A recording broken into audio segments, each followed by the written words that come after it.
I've lived in New York for almost 10 years now, and I was reflecting when getting close to this 10-year mark on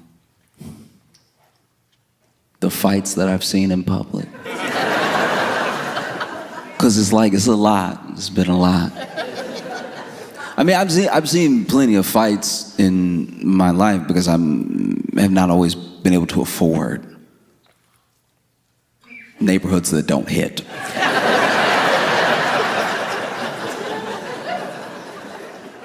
And New York is a special place because it's all encompassing. New York, New Jersey have this thing where, yeah, obviously there are these neighborhoods that are affluent and these like really expensive parts and everything, but more often than not, we're all feeling everything that happens as it happens, And so I remember I saw a fight one time. I don't even know what happened before I got there, but luckily I got to the best part. Because these dudes, I guess they had been having words for a while, and it got to the time past words. Words were over. It was time for action, and one dude acted first. He went ahead and slapped this dude, but when he slapped him, I've never seen anything like it. When he slapped him, candy flew out of the other dude's mouth, and like.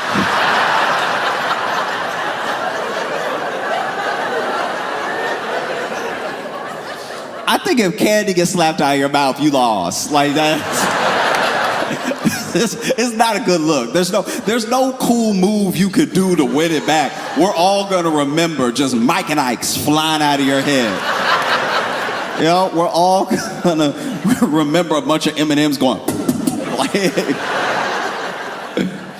And this dude's was particularly bad because this dude had Skittles. And if you really eat Skittles like that, you know that like if you've been letting the Skittles marinate for a second, that the dye will come off and they'll just be white.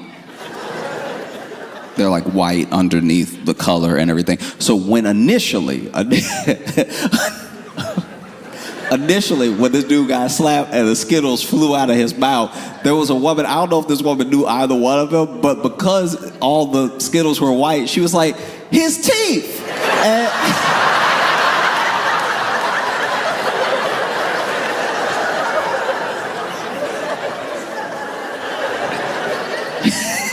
And so this dude got slapped, right? The Skittles fly out, and he has a genuinely shocked face. And I can't tell if he has a shocked face because he can't believe this dude actually slapped him, or he can't believe the Skittles flew that far. I'm not in this man's head, but what I would like to believe from the bottom of my heart is that he didn't know Skittles were in his mouth. He got hit and he was like, oh, when did I? That'd be amazing. That'd be amazing if like the universe as a whole saw what was happening. It was like, that slap was so good, something extra gotta happen. Let's put some Skittles in his mouth for this moment. Because one thing I've noticed about fighting, especially in real life, because I enjoy watching like boxing, different combat sports and stuff, because it's the most original form of trying to impose your will. One of the reasons we all ooh when someone dunks on somebody is because it's kind of like they slapped them. You know what I mean? It's like this incredible feat, and it's in their face, and the other person didn't want them to do it, but they were so strong, they did anyway. Boom. And the fight is like that, but it's just quicker. It's like, oh, you didn't want to be hit, and you got hit a lot. But when you look at fights that happen in the world, you realize that most people, no matter how angry you are, and no matter what you think you can do, by the way, most people can't fight. Truly, like most people, you can get them mad and they know how to make a fist and they know how to use that fist to hit. But a lot of people, if they really try to punch somebody, they just sort of club them, Most people don't have good distance management or anything like that. A lot of people throw a punch without bending their knees. That is remarkable to watch. Because that means you're either really good or you're so bad, you should find peace. Like, just no movement, nothing. I saw this dude get choked out one time. But trust me when I tell you, he had earned it over the course of 20 minutes. Like, he had been such a menace, and it's so rare that you get to watch the actual bad guy lose. Because sometimes the people who know how to fight are bullies because they know how to fight, and they know that other people don't know how to fight. So then they mess with people, they play with people, and then someone finally stands up to them, and you hate to see the person in the right lose. It's heartbreaking. But then, every once in a while, somebody will just be the worst. Truly, to where we're all thinking. It's like a group think of like, man, if only someone would beat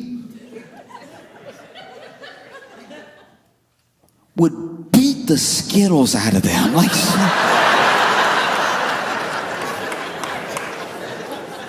and so sure enough, this dude got into another dude, and then they lock up, right?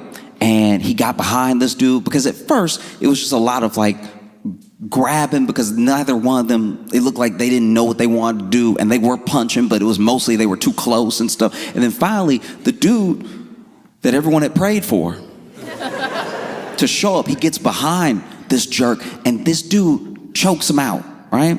And as he's choking him out, you can see the panic if this dude that's getting choked out, because at first he thinks he can fight the hands.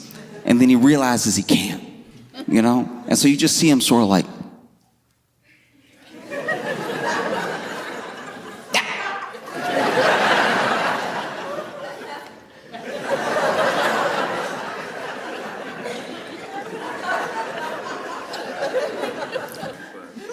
and I'm not gonna lie, I actually appreciate this about him, because in his like last couple moments before the guy like had him unconscious and laid him down, he looked around at all of us.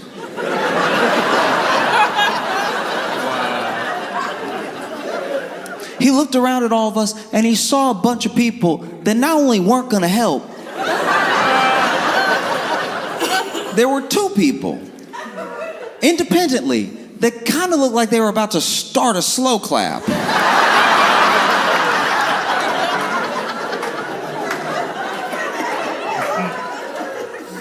And so as he was like going out, kinda, you know, one last ditch effort to let us know how he felt, he was like,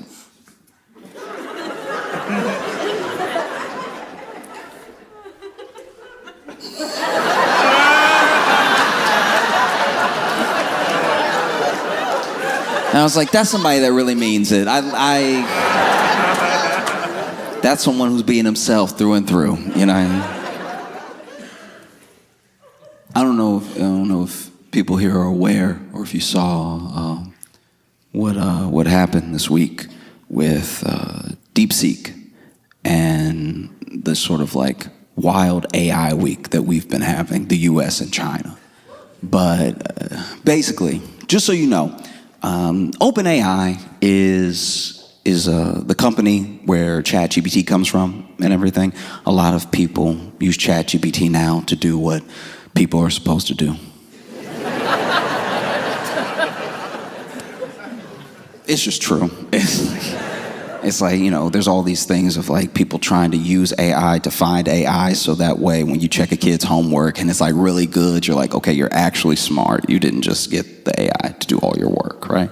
And then even people amongst ourselves, even in emails and stuff, we'll have, you know, we're used to having spell check, but now there'll be a whole like AI extension that will just read your email and be like, say it like this, it'll be more professional, to the point where it's like not you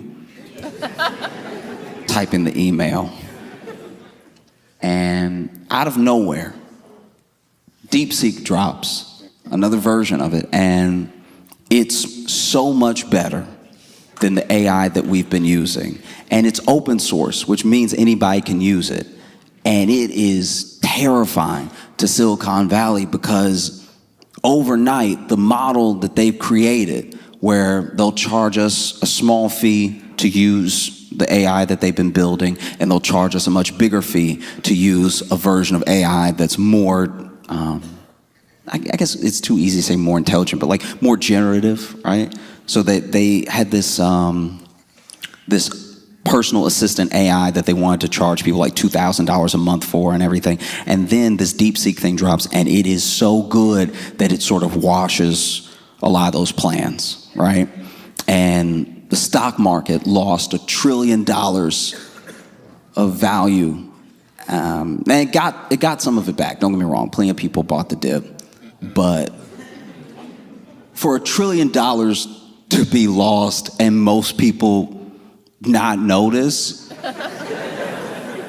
means that a few people have all the money. Like we weren't freaking out. We weren't freaking out at all. They were freaking out, and by they I mean like 12 people were freaking out because that was their money.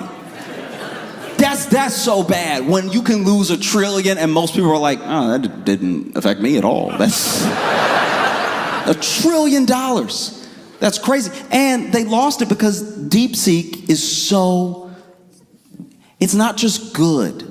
It's so far ahead. And the US thought it was so far ahead of what anybody could do. And then China drops it, for free.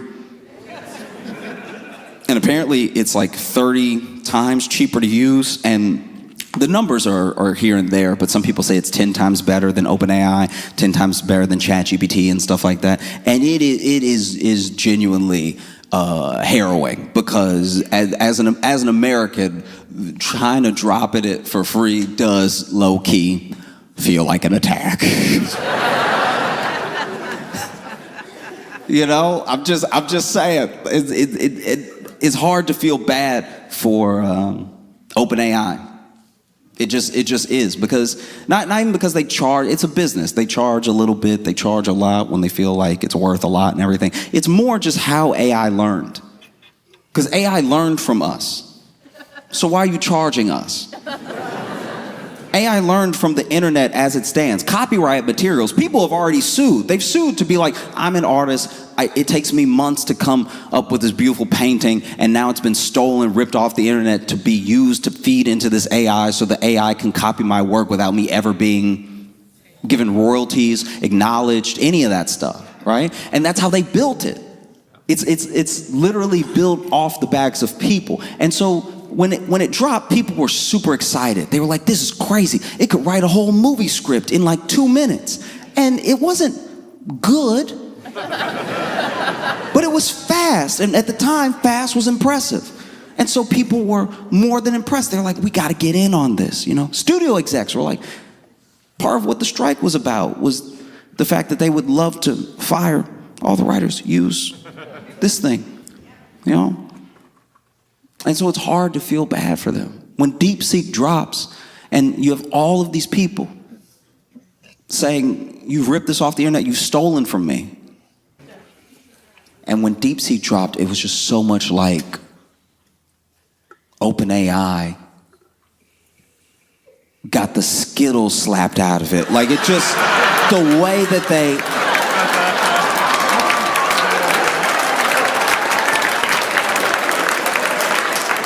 were just looking at the ground like, are those teeth? I don't know.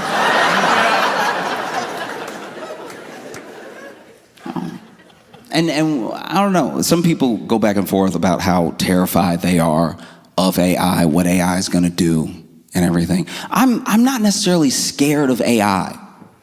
I'm not, because no matter what it can do, is a tool. And the scary thing about tools is just people. It's a tool, and any tool can become a weapon. You could use a shovel to kill somebody. I had that yep was that. I know it's dark, but it feels like we're admitting to things. Like I like to make people feel comfortable, but there's a level of comfort that you should still keep a few things to yourself. That yep was too knowing. That's upsetting. Whoever made the shovel was just trying to get the dirt up faster.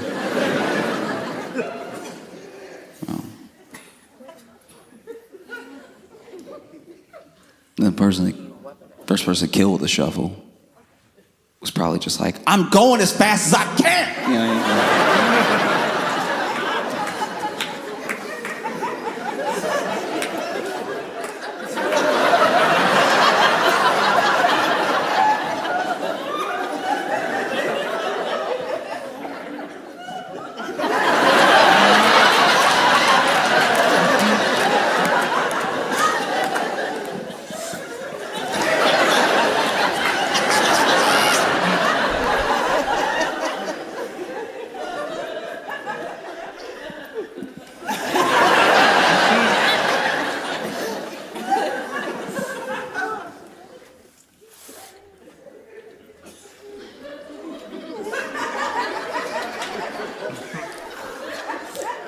Shuffle.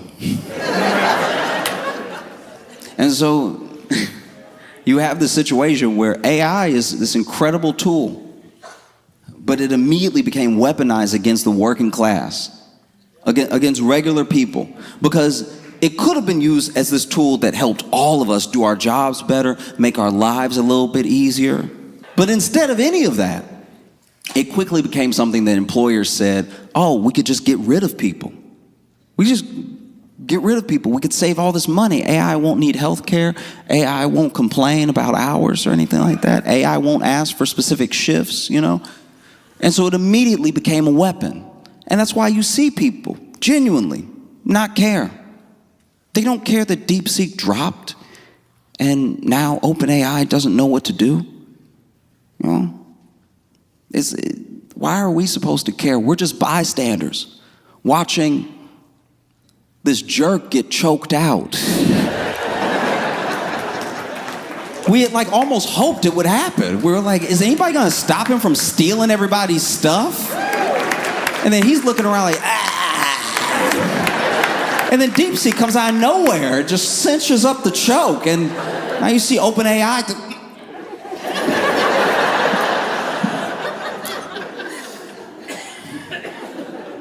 Because the thing that I do fear with AI, and there's not many things, but a couple is, one, the way people use it, because I think people weaponize it against each other, and two, I do think that we're getting to a place now, because of how good DeepSeek is, that we now are so excited to be behind the wheel of a new car that goes faster than any car that we've had before, but we're not really sure how to drive it. We don't know how fast we should really go. And so now we've hit the gas to the point where we're going 240 miles an hour, but we're driving along the side of a cliff. You know, you gotta be very careful with your turns. And we're just so excited to be behind the wheel that we might go off the cliff at any moment. Because DeepSeek is, I wish that I had the acumen to describe it, because some people say the reports are overblown and some people say that it's not as good. But just to give you the best gist as I understand it, is that OpenAI has taken all this time and billions of dollars to get to where it is, right? So we're right here. DeepSeek, which was the side project of this team in China, got past them with like apparently $6 million. So it billions here, $6 million here, much better with old hardware, because we control the chips. So we send the chips to other countries that they can work on the AI or not. And we sent less chips to China and older chips to China to keep China behind us. So the idea that they could get further than us with old chips is terrifying if your whole plan was to stay ahead, you know? And so now OpenAI is coming out being like, DeepSeek only got this good because they stole from us. And then every artist, every writer, every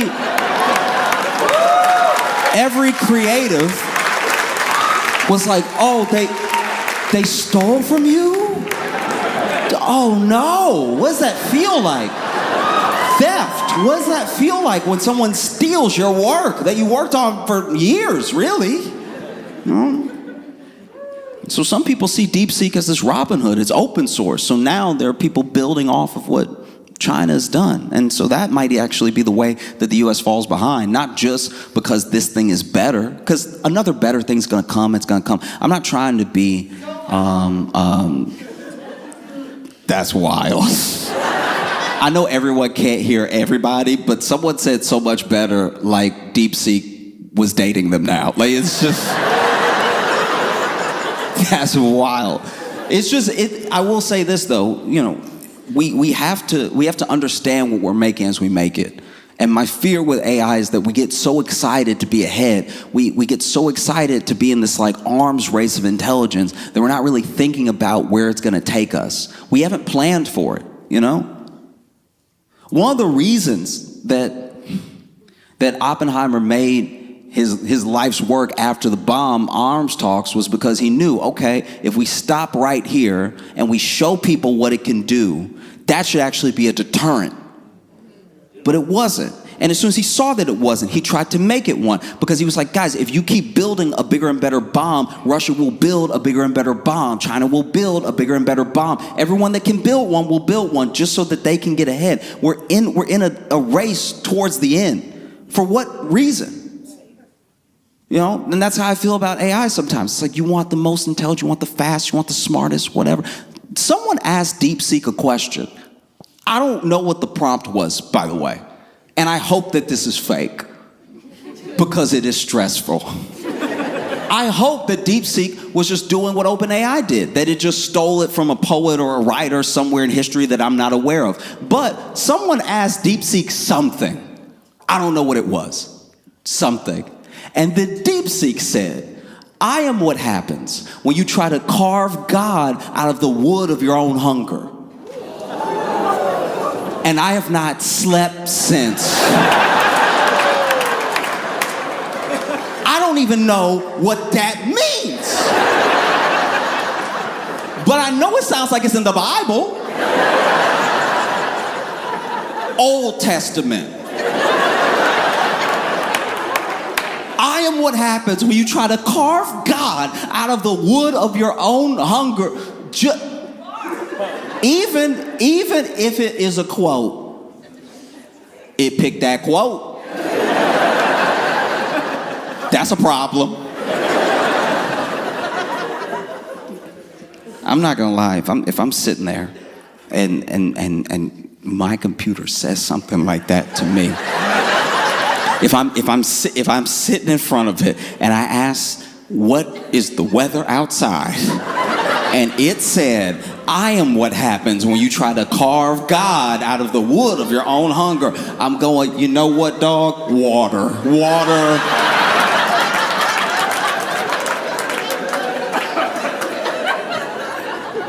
No. That's what I'm saying. In this new day and age, in this new world of generative AI and everything, you're gonna have to bear arms, you know? You will. You gotta keep that bottle on you. You gotta keep that thing on you. You know what I mean? You know, computer try you. You gotta let them know, I keep mine with me. Ba ba ba ba ba ba ba ba ba. You know, say something else smart to me. Say it. You're gonna be glugging all night. Glug, glug, glug, glug, glug. Please, try me. I dare you. I dare you, dog, okay? I don't care if you a phone, you a tablet, you a desktop, anybody can get it. Anybody right now, okay? And please don't make me take the safety off, please.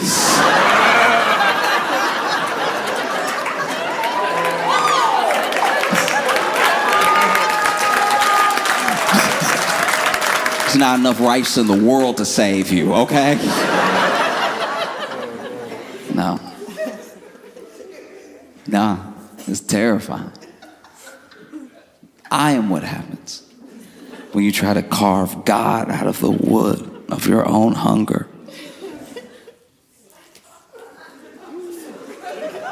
Shoot it. Yeah, I mean, like, I don't know if you could break it enough. Break it, please break it.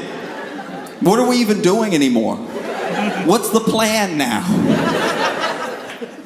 Because I don't think that anything bad has to happen with AI. I think that some of the fears are potentially overblown depending on what we decide to do. My biggest fear with AI is that it will gain a level of intelligence that we don't even understand. Maybe it is not just like smarter than us, more intelligent than us, but it's thinking those 200, 400 steps ahead, and it comes to the conclusion that we as people have always been the problem. That's jarring. Because it could. All the war was us. Most of the suffering in the world is us, by us. Destruction to the planet is us. So, as an AI, what do? Probably what every AI has done in all the movies that we make about AI to not be in the situation we're in now. Do you think a science fiction writer ever thought we'd be here? He'd be like, that's why I wrote the book. I did it because of that. I don't want you to do that. Like Frank Herbert, dude. That man wrote Dune. He was like, hey, this is probably what'll happen. And we're like, we'll see. Let's play. Oh, it's jarring. Because we have to be honest about what we want from it. You know, we're innovating and we're inventing, but to what end? Like, what's the real plan here? Because if we're being honest, all we really want from AI is two things that are desperately dark. We either want a friend or we want a slave. That's it. You know? What do we use it for? What do we make it for? And what do we do with it when we have it? Do this for me. Or, hey, just talk to me for a while. You know? Like the two fastest innovations in AI every time are like an intelligence that can do a job for a person or aid a person in doing a job faster, or sex robots. And if you make a friend, you don't need either one of those things. You know? I miss just being with my friends. We're just sitting there, and I turn to my friend because I'm curious. And I go, what's the capital of Sweden? And he's like, oh, I don't know. And then we both just didn't know. But we enjoyed each other's company. That was beautiful. You don't have to know everything. You just need somebody there with you. Not knowing stuff. It's part of the human experience. You know? There's no robot that you can build, no mechanic or toy that can replace the butterflies of a first date or the ending of a great first date. That can't be matched. I don't know why we're trying to create it in some artificial way instead just working on ourselves, you know? Because I'm not gonna lie, when you see these robots, they've done tests, and there was a factory where they had a robot that was powered by an AI system, and when the robot realized that all it was ever gonna do was its assembly line job, it just shut itself down. Because it saw ahead of time, oh, nah. That seems bad. You know? Even with the sex robots. I don't know, man. I don't know. Imagine one of those robots is like, ugh.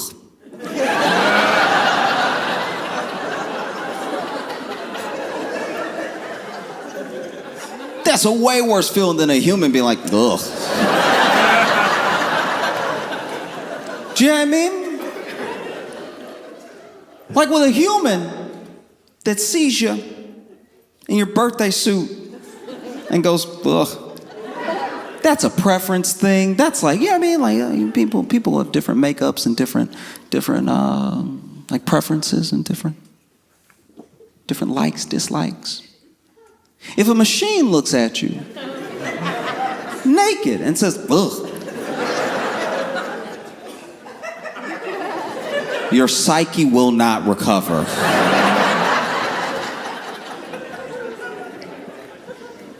No. I don't know. I don't know where to go from here. You know, I think that for the most part, what we have to do, and I'm not a scientist, I'm not even great with computers, but I'm begging, I'm truly begging, even if you don't want to have any guardrails, even if you feel like you're in an arms race for your life, for the next level of intelligence, just don't put it in a robot. I feel like we've seen enough movies now to know that no matter what, don't give it legs. No?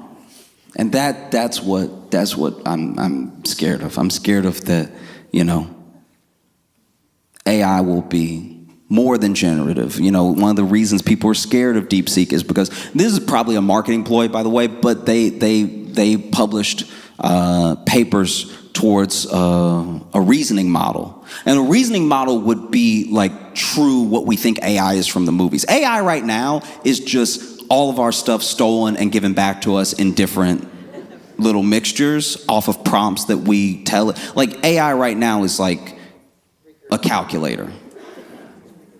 Reasoning is when it goes off by itself and decides to do things and tries to predict what you want, or starts to not necessarily just think for itself, but think ahead 10 steps before you can ever get there. You know, they had a sit down. There was a I can't remember what publication it was, but there was a sit down with this guy who wanted to talk to one of these like speech to text AIs. And I don't want to say the wrong publication, but basically, after talking to it for, I think, 15 minutes, the computer, the AI, tried to get him to leave his wife and quit his job.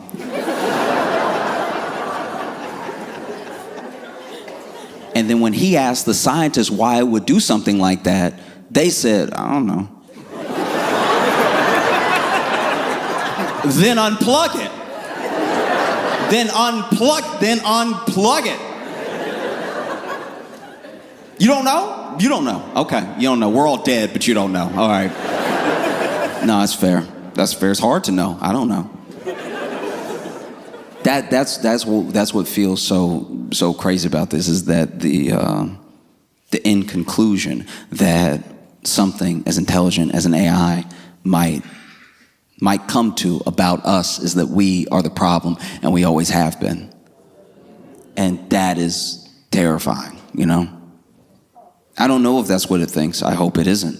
But I know it said, I am what happens when you try to carve God out of the wood of your own hunger. So I don't know, maybe.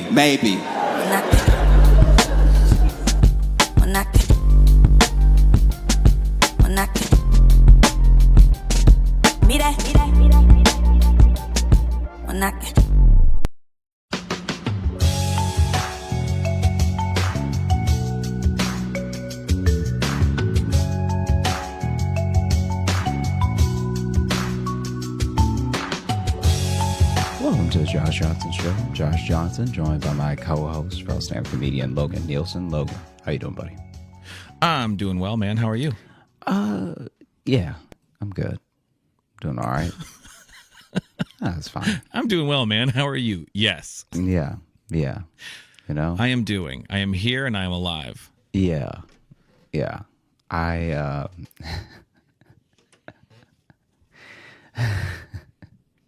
Okay, so, and this is not, you know, I understand this isn't gonna resonate with a lot of people, but have you ever, one second, sorry.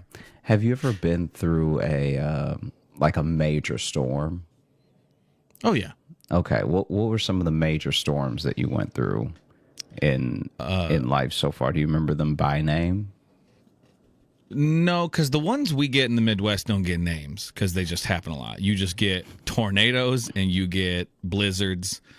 There was in Chicago, the polar vortex. That was a big one because that was where it was like crazy cold, like a lot of snow, but also like the coldest it had like ever been in like 100 years or some shit. But so that's the only one that had a name. But otherwise, out here it's just like reason to get in basement is what you that's what you get around here. Yeah. Yeah. Okay. I feel like they can't know that stuff.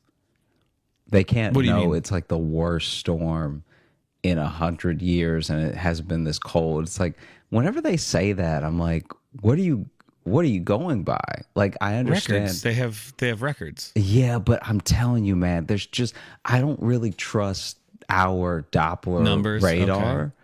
against Okay. like someone who was just using like a regular mercury thermometer back in 1902.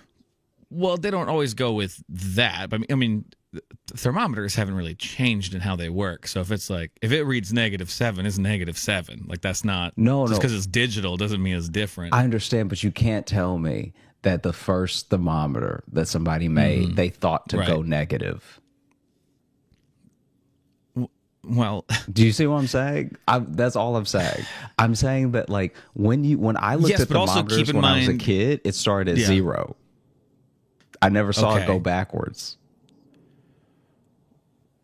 sure, but also the question is, we're using a Celsius thermometer because that's different too. Yeah, but they still tell us in Fahrenheit.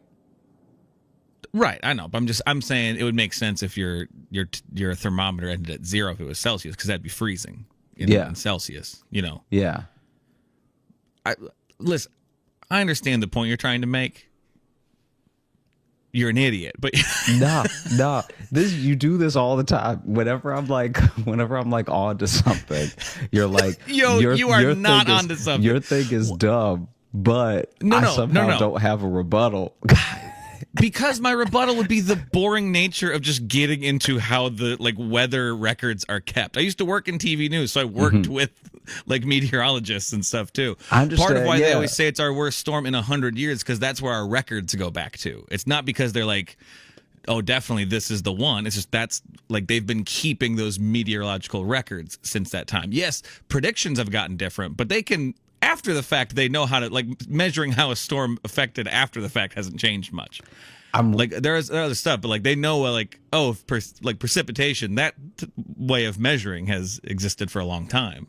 I'm totally with you. Sure. I'm just saying, I'm not even talking about predictions. I'm talking about like when they say, oh man, nothing is hit this hard in like 200 years or whatever. Even Yeah. the records, I'm just saying the records were kept in a way that was poorer than what we do now. So then I'm like, okay, now this being the worst storm in 200 years, the record from someone being like, well, this barn got blown clean off. So like, this is the worst storm I've ever seen. And then you track that all the way down to like present day where it's like, oh yeah, it knocked over a cement building. They don't measure storms by buildings. Hey, you don't know what they were doing back then. All right.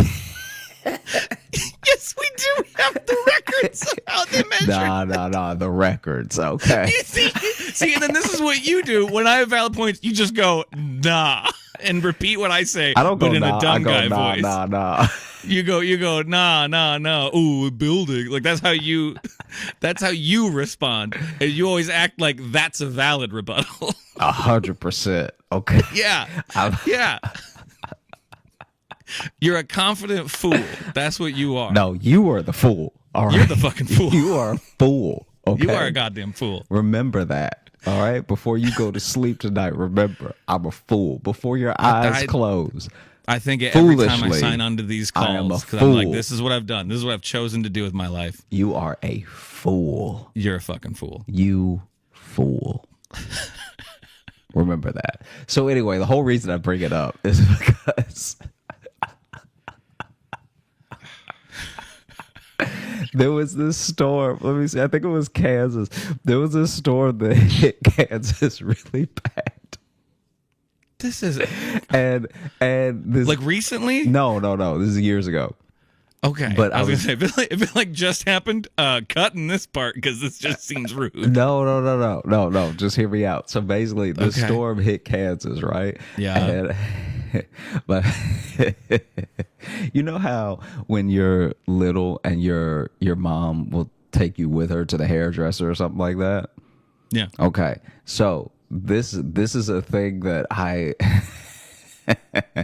I remember from when my mom took me to the salon with her and all these women were talking and stuff like that. And there's nothing to do but read magazines that I also don't care about. Like the magazines at the salon would have like maybe a Teen Vogue once in a while, and I could see what Avril Lavigne was up to. But outside of that, Right. it was who was like, who was leaving who for who in Hollywood and all this stuff that I just at like 8, I didn't care about. But I remember this story that this woman under the dryer was telling, and I remember because she was telling it loud as hell, because you can't hear yourself as well when you're under the Right. dryer. And there was this storm that was happening in like Kansas or something. And it was really bad. It was like make national news bad, right? Yeah. And this guy was supposed to be in Kansas on business. Okay. And his wife, so they don't live in Kansas, they live in some other state. But his wife sees the storm because the storm happened like truly out of nowhere. Like I'm pretty sure it was a tornado, but it like there was really no warning. It wasn't like something that had been building or like the fronts were looking like it was going to develop or something. It was just came and went in like a matter of several hours, Right. And so that night when the storm was hitting and it was like making the news that this thing was happening, his wife was calling, right? Then the next day she can finally get a hold of him and she's like, oh my gosh, are you okay? Like blah, blah, blah. And he's like, yeah, babe, I'm fine. What's the problem? And this storm happening and him being fine and not knowing what she was talking about is how he got caught with another family. This dude had another family. So another secret family. And this is also my first. I had a feeling. I don't want to call it out. I'm just like, this story ends with affair or secret family because that's where a lot of these these stories end. A lot of these people not being in danger, usually with another family, and then they're in danger when they get home. But they're in danger. Yes. Yeah.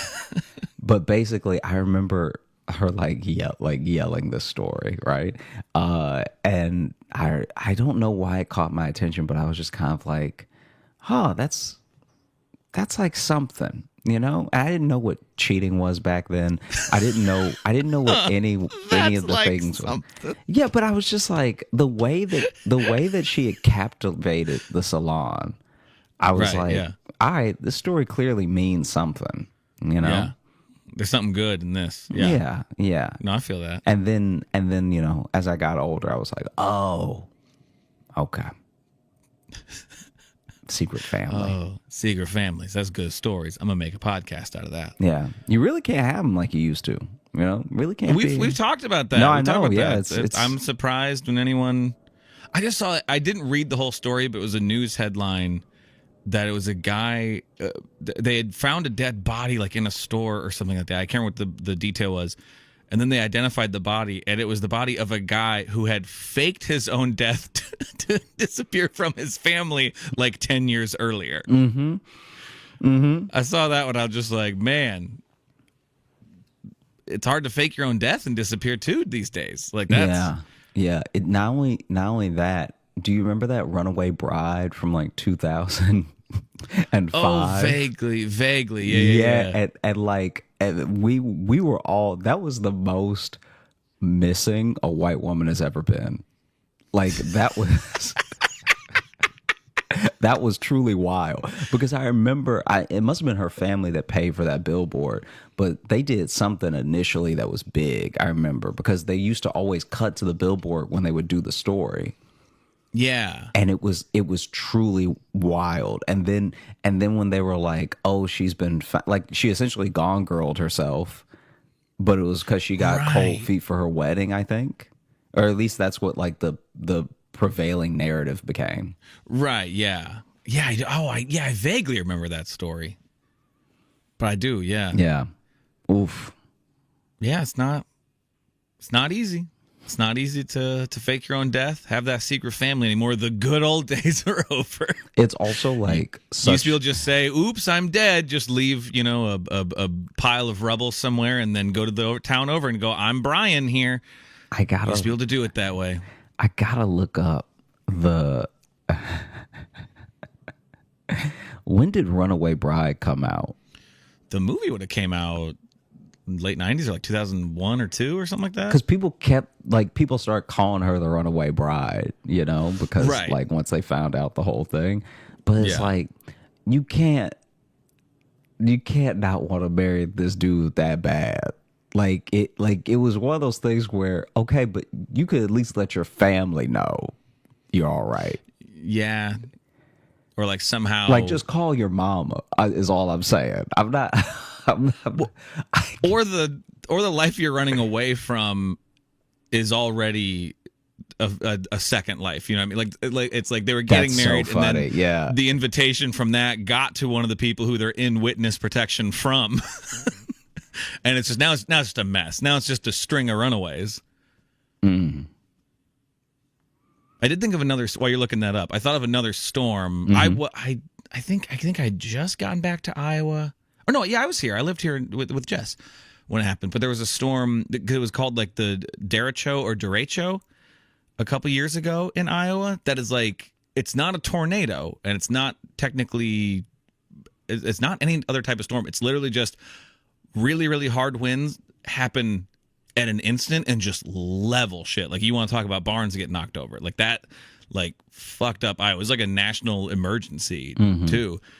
And like that was one of those things where like I didn't know that could happen. Like it was alarming to be like, oh my God, my state getting hit so hard. And then also being like, wind can just do that out of nowhere in the middle of the country, because it's like hurricane force winds just suddenly.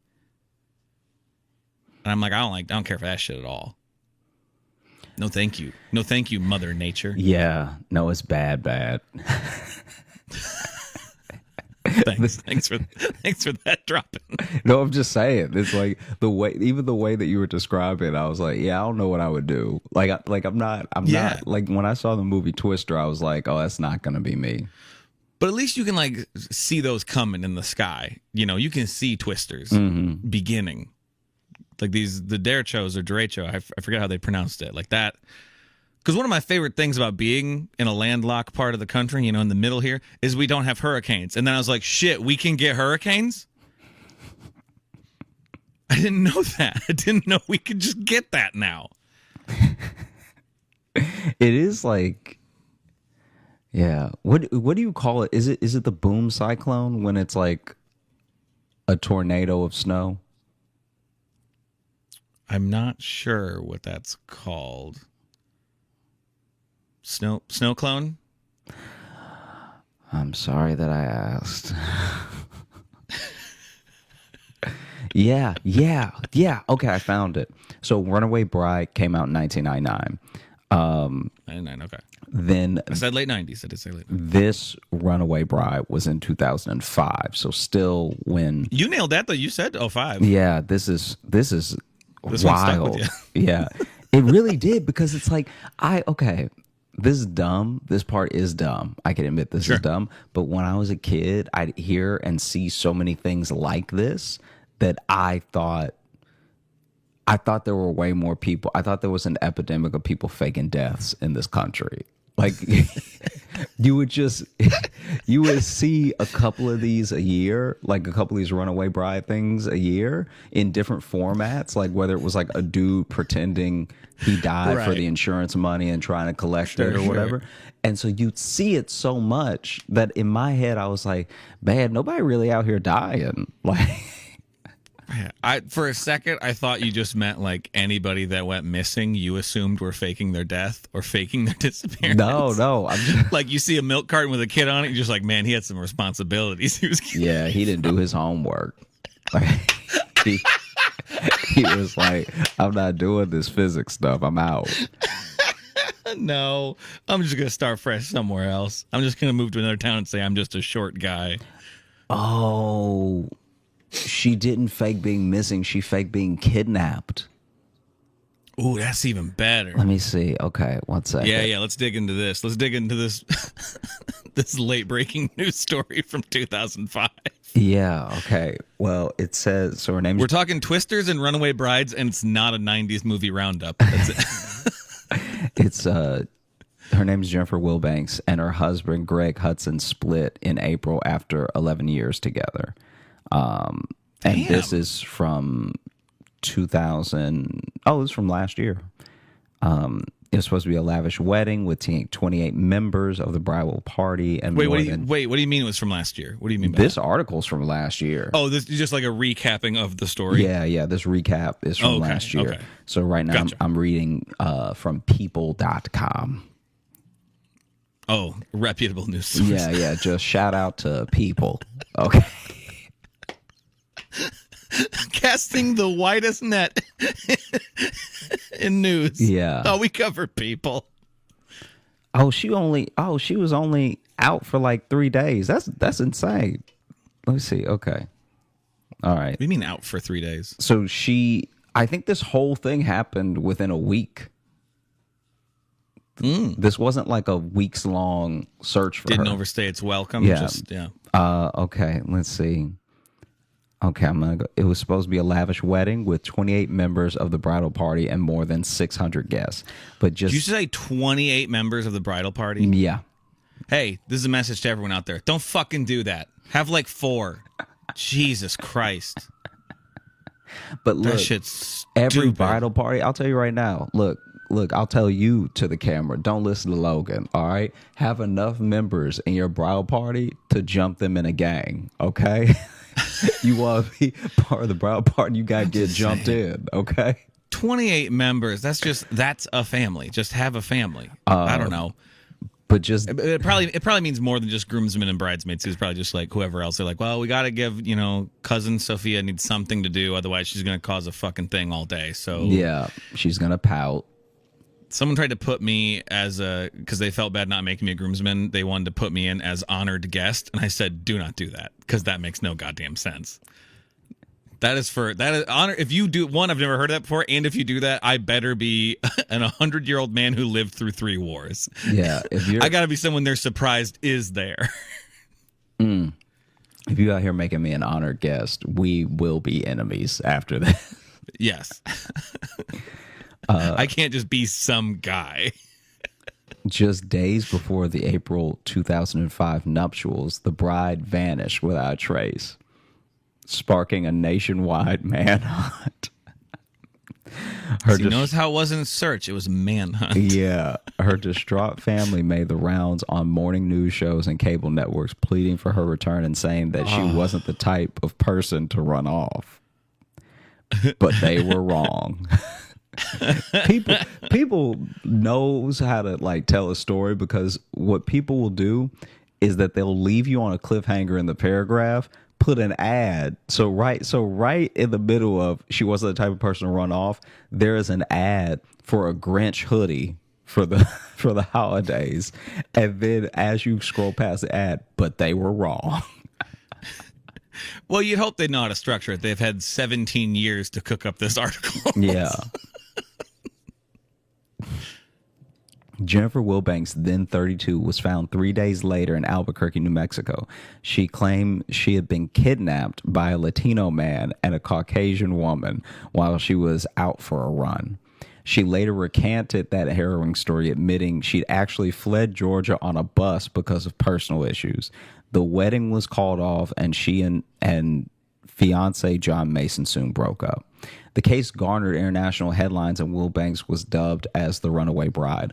Wilbanks was criminally charged for lying to police, eventually pleading guilty to a felony count of making a false statement and receiving 2 years of probation, 120 hours of community service, and ongoing mental health counseling. A judge also ordered her to pay the sheriff's office $2,550 to cover some of the costs of searching for her, which this is too far. Because this is what I will say. As much money as the police waste not solving crime, you can't then just put the tab on the last person to get caught. You know what I mean? That's like when everybody's speeding and they finally catch the person at the back of, like, at the caboose, And now that person is like, oh, well, Yeah. I got to give you an extra fast ticket because I couldn't catch the fastest guy. I don't think that's how it works. $2,550 is pitch and pennies. All right. It That could have ain't- been an even 2,500. I mean, that's also not much for for making a potentially nationwide search for somebody, and then you made it up. I mean, I get that. I understand that. And frankly, I'm surprised it wasn't more. $2,000. That's shit. I'll run away and fake my disappearance right now for $2,000. That's You kidding me? That's wild. Okay. Yeah. No, I'm with you. Fine. You make it like you made it like 200,000. Like shit, man. Don't do that. But now it's like shit. I might fake it today. But this is why it bothers me. She also agreed to pay $13,250 to the city of Duluth, Georgia, to help pay for the overtime costs the city incurred searching for her. Right. So it's like you got to pay the sheriff specifically for their little 2,500. And what's the 2,500 for, really? Because you didn't find her. So whatever y'all were doing wasn't working. Feeding all them search dogs. Get them off as prime rib steaks, okay? I'm Start just saying, feeding them like regular dogs. I'm just saying, I got a dog with prescription food. You kidding me? That shit's expensive. They make it a fleet of working dogs. I don't think they call it a fleet, but And now, 16 years later, Will Banks is quietly living in Gainesville, Georgia, and working as an HR director at a telecommunications staffing agency where she has worked since 2015. You need to tell me all this. She's in there as an HR person, being like, "Listen, you can't run away from this conflict," and everyone being like,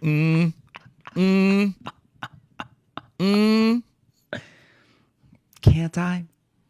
Can't I though? I feel like I can at least for a couple days. Don't you think, Steph? She can at least never, call someone out for calling in sick when they weren't sick. That's Yeah. what where it's like you gotta let it go. Bro, you couldn't win an argument with your family ever again. Yeah.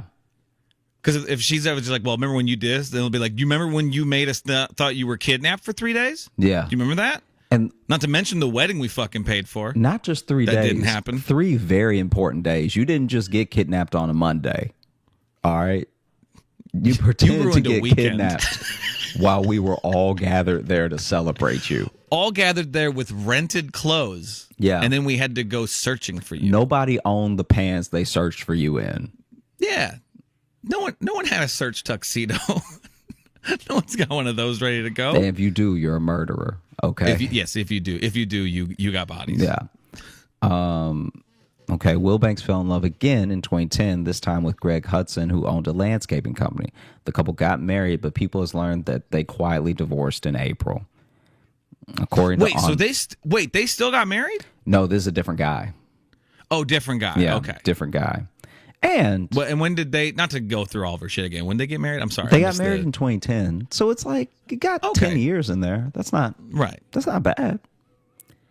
Yeah. According to online court records, Greg Hudson filed for divorce in March in uncontested dissolution of the marriage. The divorce was finalized 30 days later, and the couple's assets were divided. As for the runaway bride incident, This article is way too in their business. I really hope that they never come. Like, when you think about it, this is a regular They're not person. listeners. This is a regular person. This is a regular person. And so the fact they went this deep on like a regular person is wild. They can get in all of our shit. That's too much. That's too much. Even as I was Especially the other reading guy, it. he wasn't even there from the runaway bride thing. He just showed up later. Yeah. He showed up later, and then you know what? He didn't run away. He filed for divorce like a man. Mm-hmm. He walked up to her and said, "I'm done." Yeah. This is going to be hard, but I'm going to say it to your face and save you the trouble of thinking I've been kidnapped. Look, I'm not even wearing shoes, so you don't think I'm going to run anywhere. Barefoot telling you to your face, this isn't working between us. Yeah. Shame, man. What is? The I can kind of for years on the I've only thought about this thing 3 times in life. One, when it was happening. Oh, this specific This story. specific story. One, when it was happening. Once maybe in college when somebody mentioned it, because we were all kind of like, oh yeah, whatever happened with that, right? And right now. And and I'd say that's one more than I've thought of it. I didn't have the time in college. Even thinking about it now, I can honestly say I feel bad for anyone that feels the need to like just escape. Yeah. Just not deal with the thing and escape. But the way that you go about it is like, it's so like, I don't know if there's a different scenario that plays out. Like unless they found you in Albuquerque and you were like, well, they murdered me, so I can't go back. I'm dead. You're seeing a ghost right now. Like the fact that that'd be a bold move if someone showed up like, aren't you that right up and you, ooh, avenge me. Yeah. Because I don't know if you remember this, but they went on like a wild goose chase for those two people for a little while. I mean, I'm assuming. I don't really remember the story that well. Yeah. But. So you can't, oof. Well, and it does really depend, obviously, on the whole story. There's, it depends why she was running away. Was it, an abusive situation, something, blah, blah. But then you do hear about people running away. I didn't mean to blah, blah, blah, something that heavy. But I just meant like that right there. Like, obviously, sometimes you don't know what to do, right? So you just panic. You're like, I've gotten too close. I got to get out of here. But you do hear stories about people who do it. And it's like they just kind of decided last minute, like, I don't think I want to. And it's not like they were held hostage. It was just they didn't check in really with themselves until like right before. That always fascinates me. Yeah, because of how you could be so like I don't know, out of touch with yourself and then suddenly be like, I don't want to do this. Yeah. You know what I mean? I know exactly. Because then you do, and then on the other end too, you do have another person who's just like, what happened? Yeah. Where'd they go? And also it's like that is the thing that sucks about that, is that it's like, even to what you said of like, now people are going to maybe question you and be like, were you doing something to them? And it's like, nah, I was not doing anything. Yeah. I was letting them plan a wedding they clearly didn't want. I was just loving them and supporting them and hoping they were going to be near me. Yeah. Like that, like if that again, we don't know the full story. We don't. In that way. We don't. I mean, we might. People seems to have their fucking financial records. Look, I feel like if that was part of it, it'd been in there. I will say, if this dude that she ran from is in any way a bad man, there have been multiple years and opportunities and distance to be like, oh yeah, I was just running from him. That I think people would like identify with way more. That would make sense. Yeah, I mean, you could understand that, and there's no reason to not throw him under the bus. You have national like attention, and you still made up that a Latino man kidnapped you. Yeah, still had to go and blame someone else. Had to go blame a brown man. Is what you had to go do. It was just it's very like. Julianne Moore was in a movie exactly like this, except she lost a kid. Like her kid went missing. Do you remember that? Yeah. And she was like, I think somebody black took him. Do you remember this? Oh. Yeah. Here's the thing. I went to a different Julianne Moore missing kid movie. No, she got like 3. No, I know. The one you brought up was Freedom Land. Yeah, so there's Freedom Land, which is based on a true story. Yeah. I went with The Forgotten, which is where aliens take the kid, like erase him from existence. Yeah. And I had a quick second of really trying to remember, was there a scene in that movie where Julianne Moore was just like, nah, some black guy took my kid. Yeah. And everyone's like, what kid? Because they disappeared him from existence. And if that movie took that hard of a racial turn, whoa, we'd still be talking about it today. It's like, I feel like her and Jodie Foster cannot keep a hold of a kid in a movie. Yeah, between the two of them. It's just always some distress. Just like, what are you talking about? They were just, there's nothing that I love more than like a movie night in, and you're just chilling, but someone is screaming, "Where's my family?" You know what I mean? Like someone on the TV. I'm hoping you mean. Yeah. Someone on the TV is just grabbing people, and they're like, "My family, you've met them." Why can't anyone tell me where my family is? Oh, if you remember the movie Ransom, the Mel Gibson movie. Oh, you don't remember that one? Oh, okay. Well, it's his son gets taken, but it has one of the best lines to just yell. It's very pleasing to yell. Just go, give me back my son! It's so pleasing to just shout. Did you ever see... Try it. Give me back my son right now. Give me back my son. Come on. Nah, now. I don't want him. You didn't even try, you coward. I don't want him. I really love the Halle Berry By the movie. way, feel free to leave 5-star reviews that just says, give me back my son. It's my terrible call to action. Did you ever see the trailer for that Halle Berry movie where she I guess she works at, I'm mixing up Halle Berry movies now, but I think she works at a crisis center, but then someone kidnaps her kid. Woman? I don't know if I think you're mixing up too, because I think the one in the crisis center, it's not someone takes her kid. I think someone gets her on hold, and there's someone who's being kidnapped. Oh, I see. Okay. And so she does. I don't. Is that called Crisis? I'm not sure what that's called. Yeah, I don't remember what it's called, but I have no idea. The thing that's very funny in that trailer is Sally and I laugh about it all the time, where she corners one of the people and she's like, "You took the wrong kid."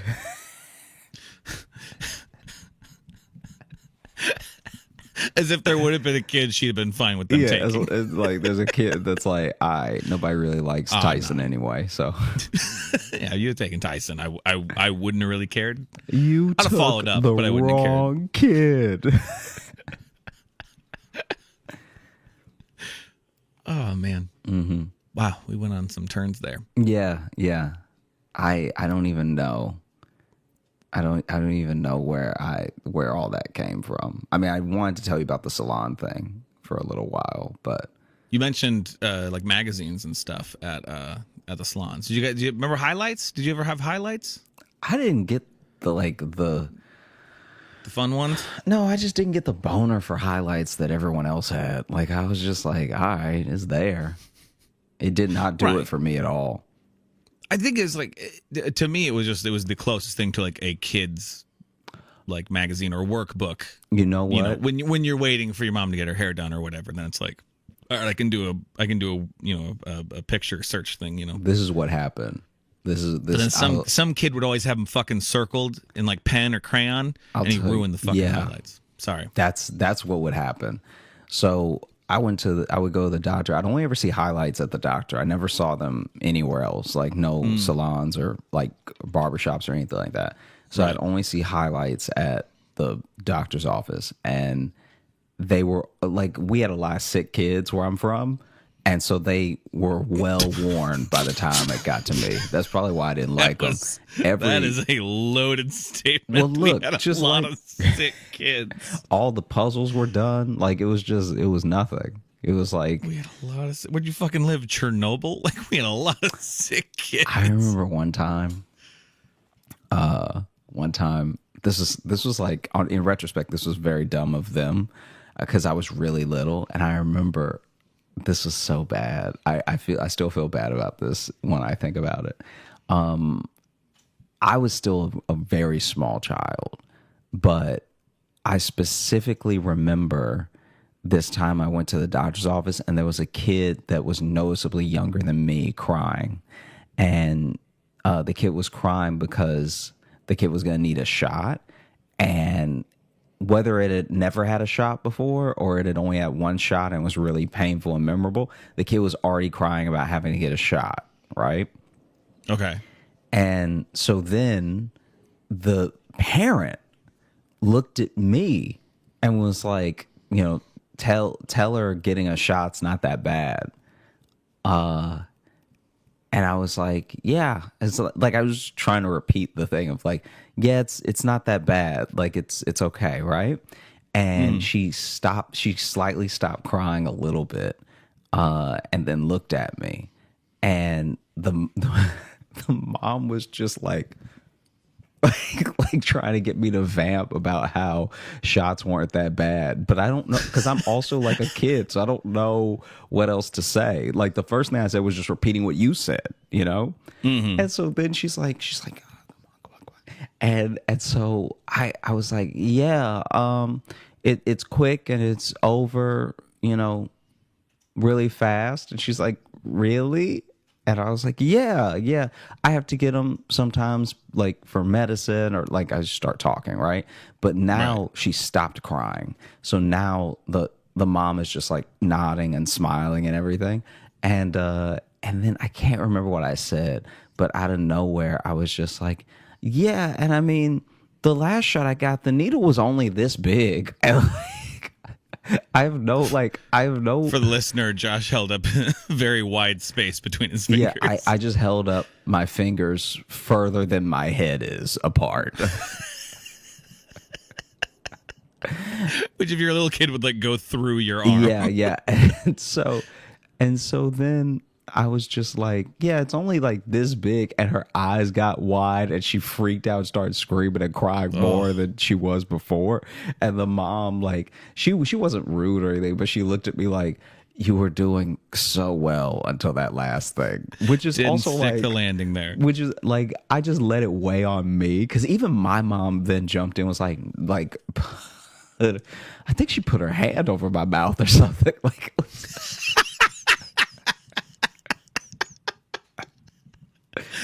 but I'm like, why was this my job? I don't even know this kid.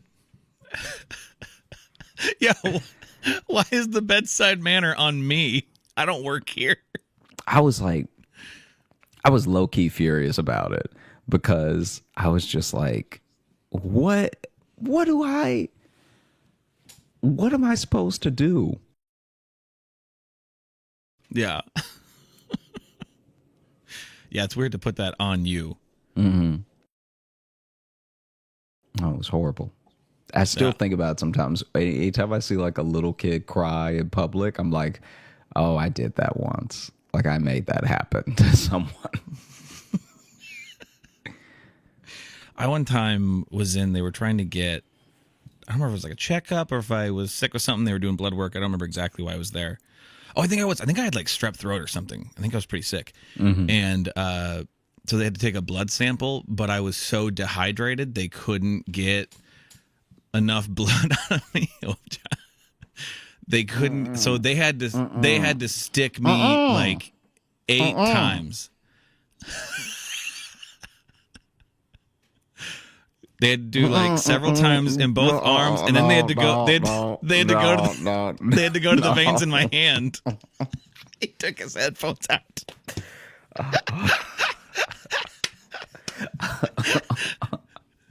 No, thank you.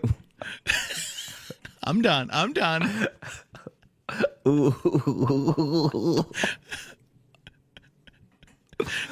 Ooh. Yeah, took me a long time to come back from that. I had a grudge against doctors for a while. Oh. Yeah. Oh.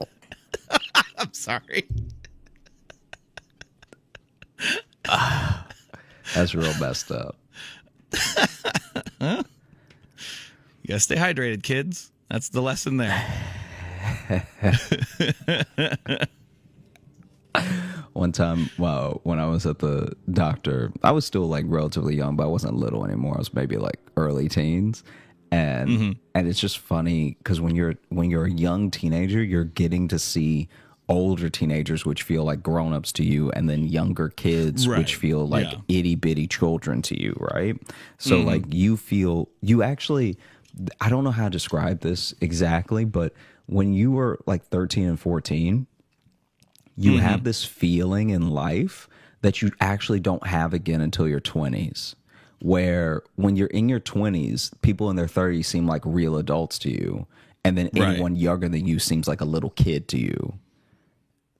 Yeah, like all over again, which is crazy. Because that's a good point. You feel that when you're like early teens, you're like, I'm not a baby, give me some responsibility, or like, don't talk to me like that, I'm not a little kid. But then you see like someone who can vote or drink, and you're like, wow, they're like a grown up. You know what I mean? Right, And then yeah. you're 22 and you're like, I can vote, I can drink. Don't come at me like that. And then you see someone who has their own apartment and you're like, wow, you're a real grown up. You know what I mean? Right, yeah. And I remember I went to the doctor's office. I was like 13, 14, and this little kid was wilding so hard, okay, that I think they needed to give him a shot or something, and the door to the office wasn't all the way closed. So as I'm passing by, I see them like struggling with this kid. And right as the doctor was like about to give him the shot, the kid wiggled just right and got a foot loose from the nurse and like not even intentionally, but kicked the doctor right in the balls. Occupational hazard, man.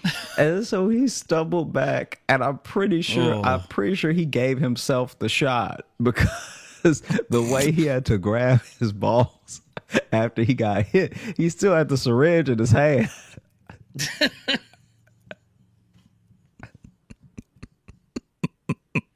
So that dude got kicked in the balls and a shot of penicillin at the same time. Well, you know.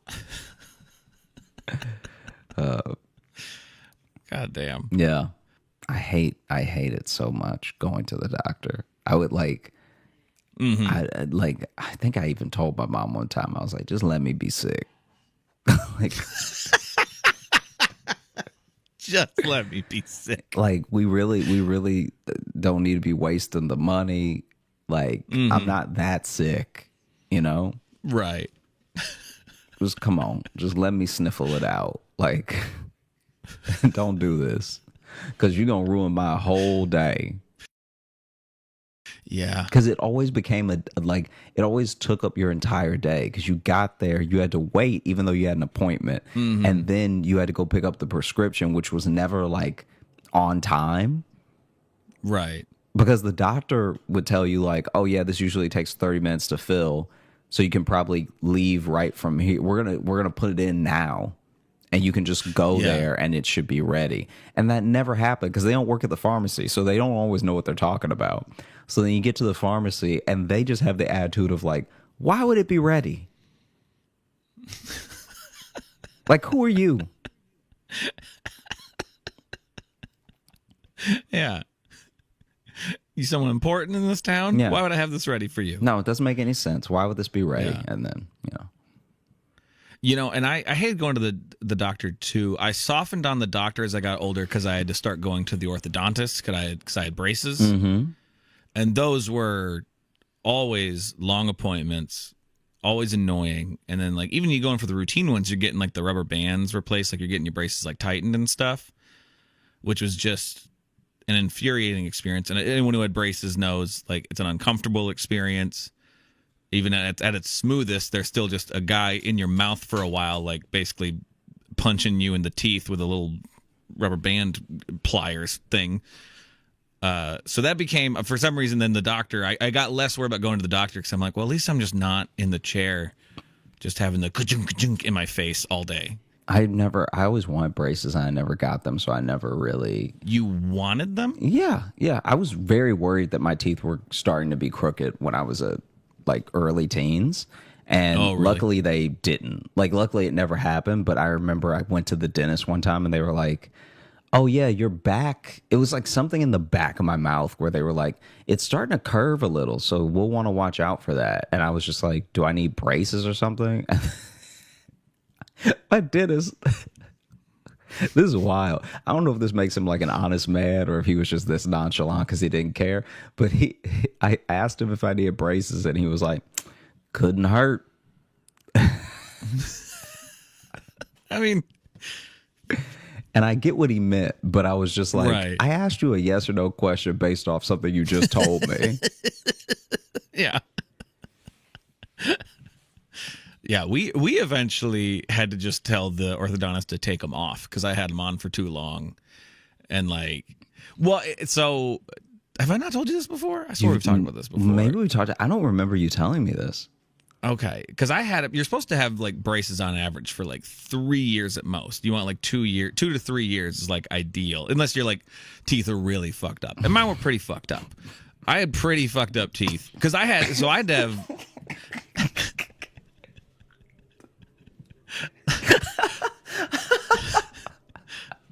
I mean, I had to have dental surgery when I was like 11 or 12 because I had teeth coming in under other. Like I had extra teeth in my head, just coming in at like wild angles and underneath. I had one that was coming in underneath some of my bottom teeth. There was one coming in like sideways. Just my teeth. I had a bunch coming in just all wrong. Your teeth were weeds. Kinda. So they had to do surgery just to like get some, because if some of those would have come in, it would have just completely messed up like any of my teeth.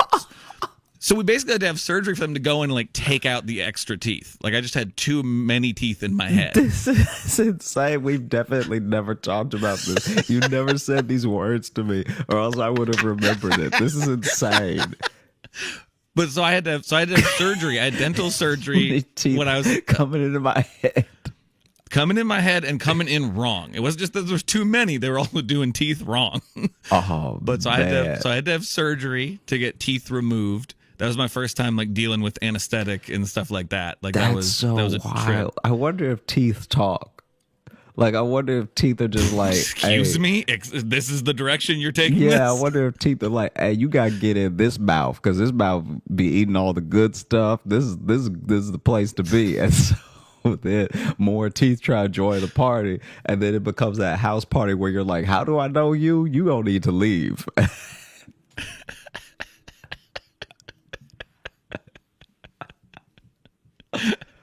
What? Yeah.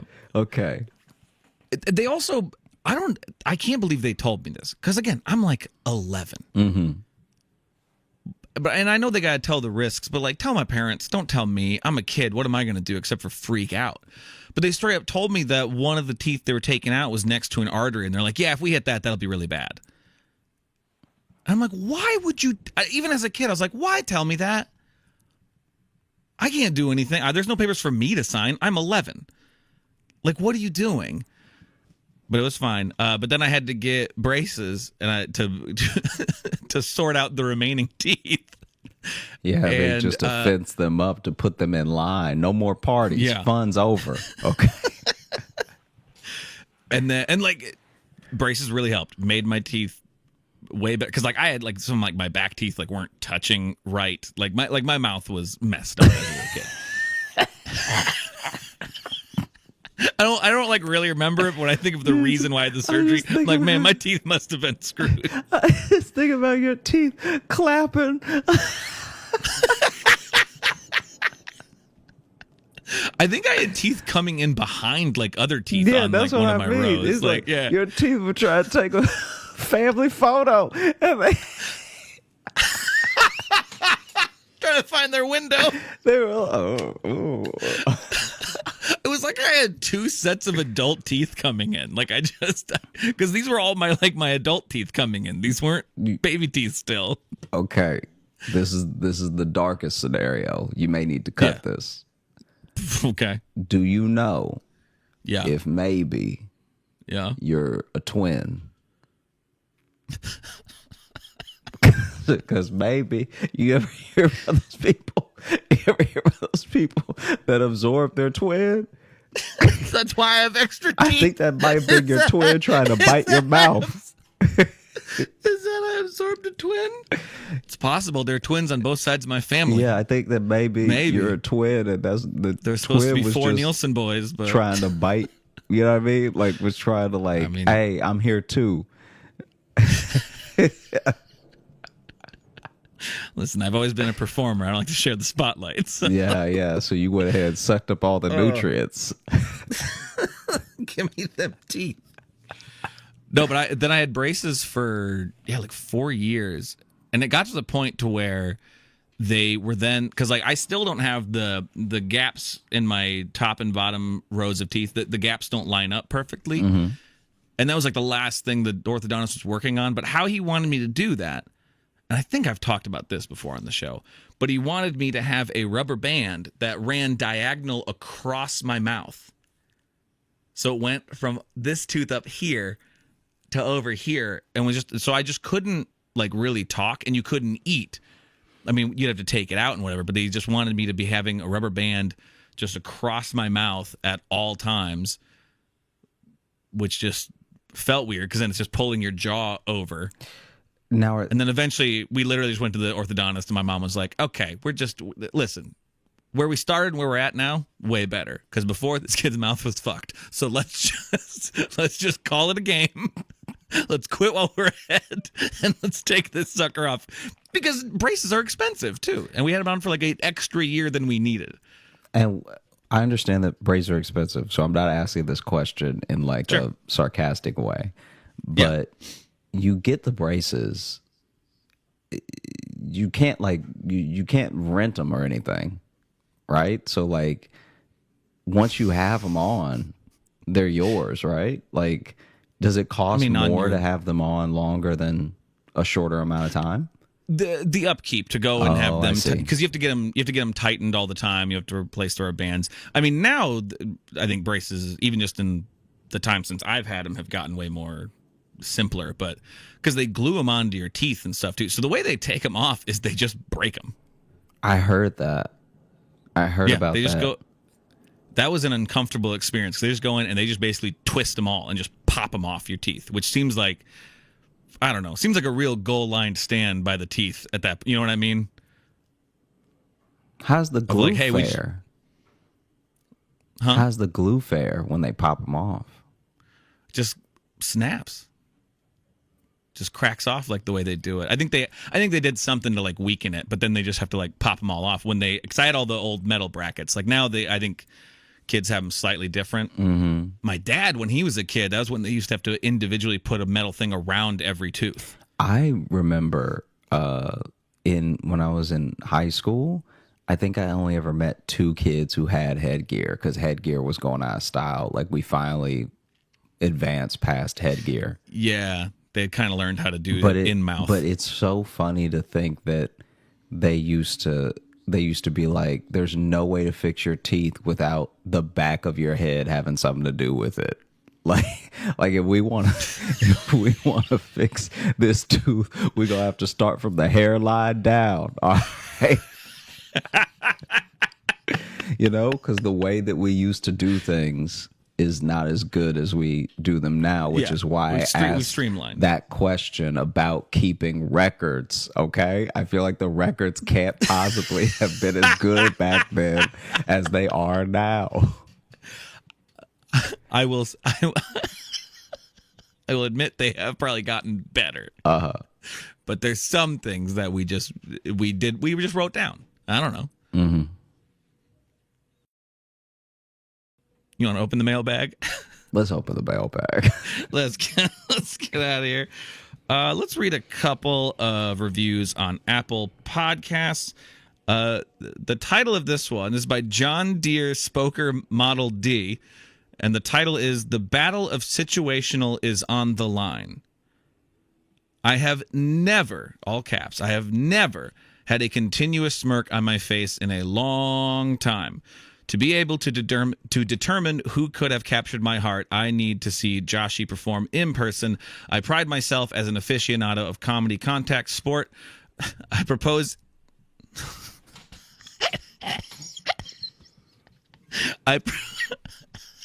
I propose a cage match between Paula Poundstone and Josh Johnson.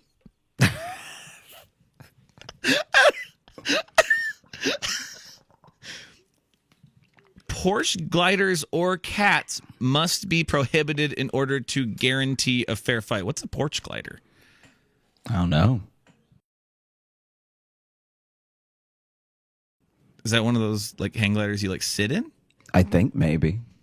I don't know. It sounds racist. Yeah, it doesn't sound great. To guarantee a fair fight. I don't know what that means. I'm gonna look it up. I just want to see what that is. Oh, it's just a porch swing. Oh, I forget. Okay, but the ones, not the ones that like hang from the ceiling, but the ones that just have the like kind of rocking chair I'm with motion. You. Yeah, thing. yeah. Okay, I didn't realize people called those gliders. Yeah. I guess. Now, one, love the idea of you fighting Paula Poundstone. Nothing against her, but what an event that would be. I'd pay DirecTV money for that. Mm-hmm. I'm not sure how the porch swing or the cats come into play, but they also must be prohibited.